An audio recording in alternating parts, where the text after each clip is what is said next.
Assalamualaikum warahmatullahi wabarakatuh. Perkenalkan, nama saya Atifa Rifda Ramadhani dari kelas Manajemen 19B. Pada video kali ini, saya akan menjelaskan materi anggaran penjualan dengan penetapan volume dan harga bagi perusahaan. Yang pertama, pengertian anggaran penjualan. Anggaran penjualan adalah rencana kerja perusahaan di masa mendatang pada suatu periode tertentu di bidang penjualan produk perusahaan. Anggaran penjualan dapat dikelompokkan berdasarkan variabel tertentu, seperti wilayah pemasaran, kelompok konsumen, jenis produk, kelompok wiraniaga atau sales ataupun marketing, dan waktu terjadinya penjualan. Dalam proses penyusunan anggaran penjualan perusahaan, pihak penyusun anggaran sebaiknya menetapkan volume produk yang akan dijual dalam kurun waktu yang telah ditetapkan dan harga jual dari setiap produk yang akan dijual. Untuk menetapkan volume produk dapat didasarkan: 1. Berdasarkan penjualan tahun sebelumnya. Ini terbagi menjadi 2, yaitu A. Pertumbuhan rata-rata. Pertumbuhan rata-rata, misalkan volume penjualan selama 5 tahun belakangan sebagai berikut. Di tahun 2017, volume unit sebesar 220.000. Di tahun 2018, volume unit sebesar 244.200. Di tahun 2019, volume unit sebesar 280.830. Di tahun 2020, volume unit sebesar 308.913 dan di tahun 2021, volume unit sebesar 355.250. Adanya volume dan persentase. Volume ini didapatkan dari pengurangan di tahun berikutnya dengan tahun sebelumnya. Seperti yang kita lihat di sini, pada tahun 2018 volume unit sebesar 244.200 dikurangkan dengan volume unit di tahun 2017 sebesar 220.000, menghasilkan volume sebesar 24.200. Begitupun dengan tahun-tahun berikutnya. Kemudian persentase. Persentase ini didapatkan dari hasil bagi antara volume dengan volume unit. Misalkan di sini volumenya sebesar 24.200 dibagi dengan tahun sebelumnya, yaitu tahun 2017 sebesar 220.000 menghasilkan 11%. Kemudian pertumbuhan rata-rata. Pertumbuhan rata-rata didapatkan dari total volume kemudian dibagi 4, menghasilkan sebesar 33.813. Begitu juga dengan persentase, dijumlahkan kemudian dibagi menjadi 4 sama dengan 12,75%. Nah, seperti yang saya jelaskan sebelumnya, untuk pertumbuhan tahun 2018 didapat sebesar 24.200 dari selisih volume tahun 2018 ke tahun 2017. Kemudian untuk persentase didapatkan dari hasil selisih tersebut dibagi dengan tahun sebelumnya. Dan untuk pertumbuhan rata-rata didapatkan dari total kemudian dibagi 4 sehingga menghasilkan pertumbuhan sebesar 33.813 dan 12,75%, sehingga anggaran penjualan untuk tahun 2022 sebesar 355.250 ditambah 33.813 sama dengan 389.063 unit. Sehingga kembali ke manajer perusahaan apakah menggunakan volume atau persentase untuk menentukan anggaran penjualan tahun depannya. Kemudian bagian B, least square. Metode ini biasanya digunakan di ilmu statistik untuk membuat taksiran dari suatu tren tertentu.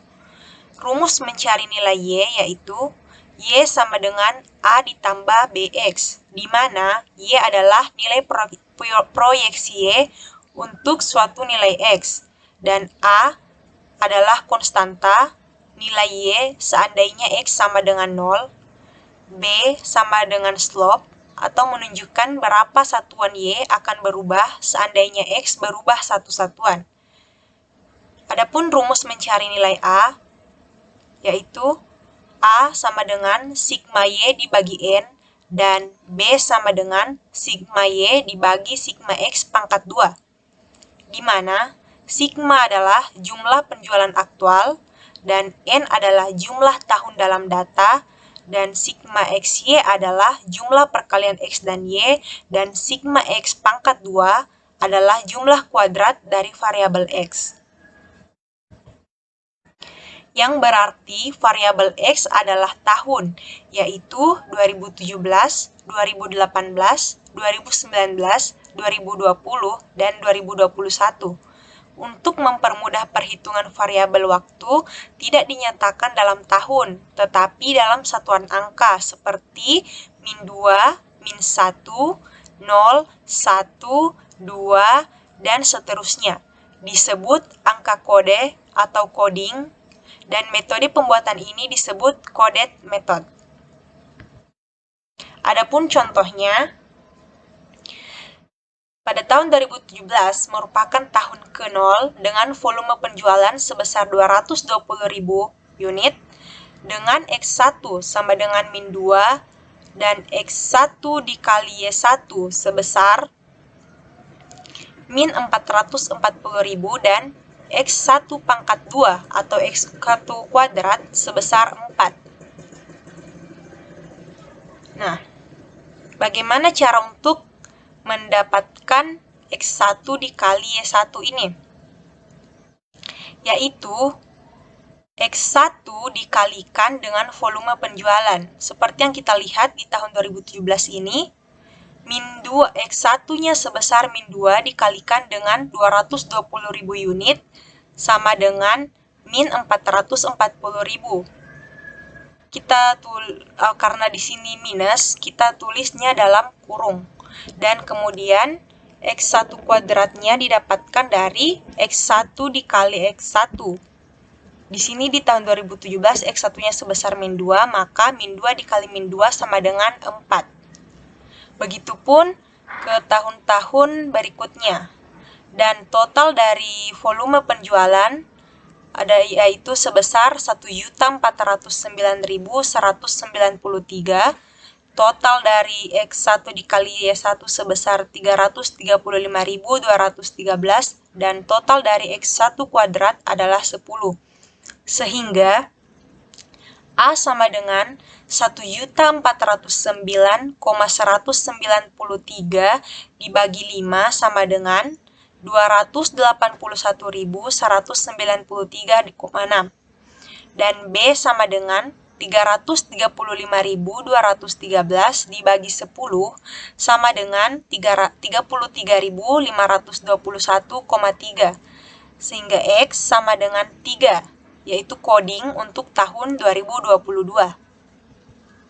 Maka penjualan di tahun 2022 sebesar Y sama dengan A ditambah BX sama dengan 281.193,6 ditambah 33.521,3 dikali 3, menghasilkan 381.757 unit. Bagian 2, target pertumbuhan penjualan. Terbagi menjadi 2, yaitu pertumbuhan volume penjualan dan pertumbuhan pangsa pasar. Kemudian yang ketiga, demografi, terbagi menjadi 4, yaitu 1, perubahan kelompok usia tertentu dapat berpengaruh terhadap penjualan perusahaan. Yang kedua, perubahan komposisi dan jumlah jenis kelamin tertentu. Selanjutnya, perubahan penduduk berdasarkan kelompok tertentu, misalnya selera konsumen, dan perubahan iklim. Kemudian yang keempat, ada pertumbuhan pendapatan, dan yang terakhir, perubahan-perubahan lingkungan perusahaan, seperti politik, sosial masyarakat, nilai tukar mata uang, inflasi, dan lain-lain. Nah, materi yang kedua, penetapan harga jual produk. 1. Metode harga pasar. Metode penerapan harga jual produk berdasarkan harga pasar ditentukan oleh mekanisme harga produk yang berlaku di pasar. Besarnya harga tersebut dipengaruhi juga oleh harga jual produk sejenis. Dalam hal ini, perusahaan tidak dapat menetapkan harga sekehendak perusahaan. Perusahaan akan mengikuti harga pasar yang berlaku. Yang kedua, metode biaya plus. Metode ini didasarkan pada besarnya biaya yang dikeluarkan untuk menghasilkan produk tersebut ditambah dengan persentase laba bersih yang diinginkan perusahaan.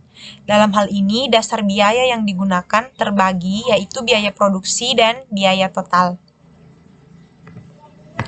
Adapun ilustrasinya, kapasitas produk normal PT 5 pilar per tahun adalah sebesar 120.000 unit, tetapi perusahaan berencana hanya memproduksi produk sebanyak 100.000 unit untuk tahun 2022 untuk pembuatan anggaran 2022. Maka pada akhir tahun 2021, perusahaan membuat proyeksi biaya yang diperlukan untuk diproduksi 100.000 unit seperti terlihat. Biaya bahan langsung sebesar 200 juta rupiah, biaya tenaga kerja langsung 350 juta rupiah, biaya overhead variabel 150 juta rupiah, biaya overhead tetap 240 juta rupiah, biaya pemasaran variabel 100 juta rupiah, biaya pemasaran tetap 50 juta rupiah, biaya administrasi dan umum 110 juta rupiah, sehingga total biaya keseluruhan sebesar 1.200.000.000 rupiah. Nah, untuk manajemen 5 pilar sedang mempertimbangkan untuk menetapkan harga jual produk dengan metode biaya plus.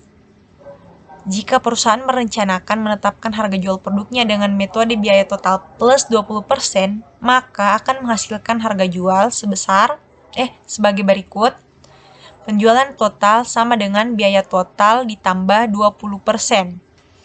Nilainya sebesar 1.200.000.000 rupiah ditambah 20% dikali 1.200.000.000 rupiah sama dengan 1.200.000.000 rupiah ditambah 240 juta rupiah sama dengan 1.440 juta rupiah. Maka harga jual atau harga per unit sebesar 1.440 juta rupiah dibagi 100.000 unit sama dengan 14.400 per unit. Nah, biaya bahan langsung yang di sini lagi ada sebesar 200 juta rupiah, biaya tenaga kerja langsung sebesar 350 juta rupiah, biaya overhead variabel sebesar 150 juta rupiah, biaya overhead tetap sebesar 240 juta rupiah, maka total biaya produksi sebesar 940 juta rupiah. Nah, jika perusahaan merencanakan menetapkan harga jual produknya dengan metode biaya produksi plus 20%, maka akan menghasilkan harga jual. Masukkan rumusnya, penjualan total sama dengan biaya produksi ditambah 20%. Nilainya sebesar 940 juta rupiah ditambah 20% dikali 940 juta rupiah sama dengan 940 juta rupiah ditambah 188 juta rupiah menghasilkan sebesar 1.128 juta rupiah. Maka harga jual atau harga per unit sebesar 1.128 juta rupiah dibagi 100.000 unit sama dengan 11.280 per unit. Kemudian yang ketiga ada metode margin kontribusi. Margin kontribusi adalah selisih harga jual dengan biaya variabel suatu produk. Metode ini pada dasarnya metode biaya plus, namun yang menjadi dasar adalah biaya variabel saja. Nah, adapun ilustrasinya, kapasitas produk normal PT 5 pilar per tahun adalah sebesar 120.000 unit, tetapi perusahaan berencana hanya memproduksi produk sebanyak 100.000 unit. Tetapi perusahaan memiliki peluang untuk membuat produksi tambahan dan menjual sebanyak 20.000 unit jika ada pesanan tambahan dari pelanggan di Malaysia. Nah, untuk memungkinkan pesanan tambahan sebanyak 20.000 unit ini, perusahaan membuat taksiran sebagai berikut. biaya bahan langsung sebesar 200 juta rupiah, biaya tenaga kerja langsung sebesar 350 juta rupiah, biaya overhead variabel sebesar 150 juta rupiah, biaya pemasaran variabel sebesar 100 juta rupiah, maka total biaya variabel keseluruhan adalah 800 juta rupiah. Nah, karena untuk menghasilkan 20.000 unit produk tambahan, perusahaan menganggarkan total biaya variabel sebesar 800 juta rupiah dengan keuntungan yang diharapkan sebesar 20%, maka akan menghasilkan harga jual. Masukkan rumus penjualan total sama dengan biaya variabel total ditambah 20%, dengan nilai 800 juta rupiah ditambah 20% dikali 800 juta rupiah sama dengan 800 juta rupiah ditambah 160 juta rupiah menghasilkan 960 juta rupiah.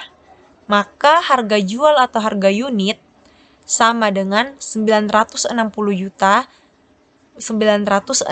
juta rupiah dibagi 20.000 unit sama dengan 48.000 per unit. Nah, yang keempat ada metode laba maksimal.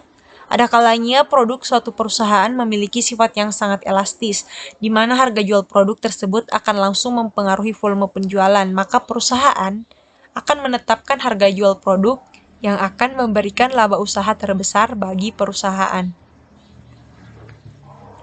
Nah, metode yang terakhir, ada metode tingkat pengembalian atas modal. Ilustrasinya, PT Prima Niaga Produsen Pemanas Air Listrik.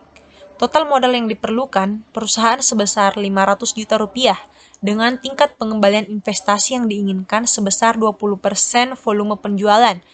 Diperkirakan sebesar 50.000 unit produk. Sedangkan total biaya yang dikeluarkan untuk menghasilkan semua produk sebesar 320 juta rupiah.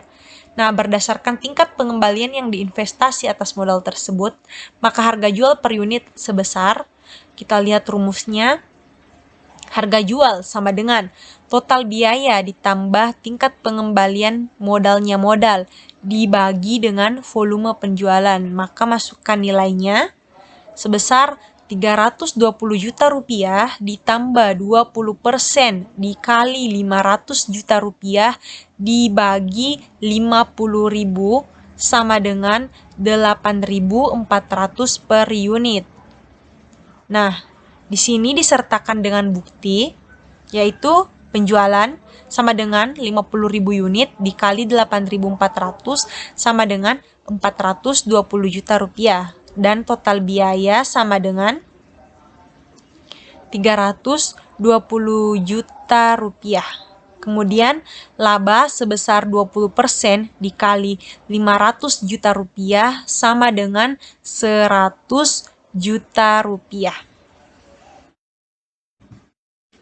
Nah, itulah tadi materi yang dapat saya sampaikan. Terima kasih atas perhatiannya. Kurang lebihnya mohon dimaafkan. Wassalamualaikum warahmatullahi wabarakatuh.